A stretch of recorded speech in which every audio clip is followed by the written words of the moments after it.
আৰম্ভণি পদপথত শাক-পাচলিৰ বিক্ৰী। বৰ্তমানে কোটিটকীয়া উদ্যোগৰ গৰাকী। পৰিশ্ৰম আৰু সঠিক পৰিকল্পনাই জীৱন সলনি কৰা এজন ব্যক্তি দেখুৱাইছে কৰ্ম সংস্কৃতিৰ নিদৰ্শন। বজালীৰ ষাঠিনাপুৰ গাঁৱৰ এইগৰাকী উদ্যোগী লাচিত তহবিলদাৰ। সঠিক পৰিকল্পনা আৰু অধ্যৱসায়ৰ জৰিয়তে নিজৰ গাঁৱতে স্থাপন কৰিছে এই তেল উৎপাদন কৰা উদ্যোগটো। প্ৰথমতে তেওঁ পদপথত শাক-পাচলি বিক্ৰী কৰিছিল।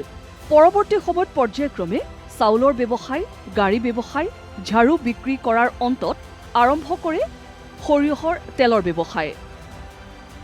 বৰ্তমানে প্ৰায় 2 কোটি টকা ব্যয় সাপেক্ষে এই উদ্যোগ স্থাপন কৰিছে। 2006 চনৰ পৰা জীৱনটো নতুন কৰি আৰম্ভ হৈছে। 500 গ্ৰাম মূলাৰ গুটি কিনি আনি মূলা খেতি কৰিছিলোঁ আৰু 500 গ্ৰাম মূলা গুটিৰ পৰা মূলা শাক বিক্ৰী কৰি মই 2200 টকা পাইছোঁ আৰু এইটোৱে মোৰ মূলধন। আৰু সেই মূলধনখিনি আৰম্ভ কৰি চব্জি খেতি কৰিলোঁ।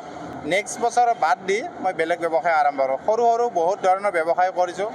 স্তৰ বাই স্তৰ মই আগুৱাই গৈ আছোঁ। উদ্যোগটোৰ পৰা প্ৰতিদিনে 12,000 লিটাৰ তেল উৎপাদনৰ লক্ষ্য উদ্যোগীগৰাকীৰ। পত্নী কৰবীৰ নামেৰে ব্ৰেণ্ড গঢ়ি এতিয়া তেল বিক্ৰী কৰি বজাৰ দখল কৰিবলৈ সক্ষম হৈছে। সম্প্ৰতি নলবাৰী, বৰপেটা আৰু বজালী জিলাত এই তেল বিক্ৰীৰ কাম আৰম্ভ কৰিছে লাচিত তহবিলদাৰে। যিখিনি আমাৰ ইয়াতে তেল প্ৰডাকশ্যন হয়, সেই প্ৰডাকশ্যন হোৱা তেলখিনি আমি স্থানীয় বজাৰতে দি দিওঁ বেছি কৰি। আমাৰ বজালী ডিষ্ট্ৰিক্ট, নলবাৰী ডিষ্ট্ৰিক্ট এইখিনিতে দি দিওঁ।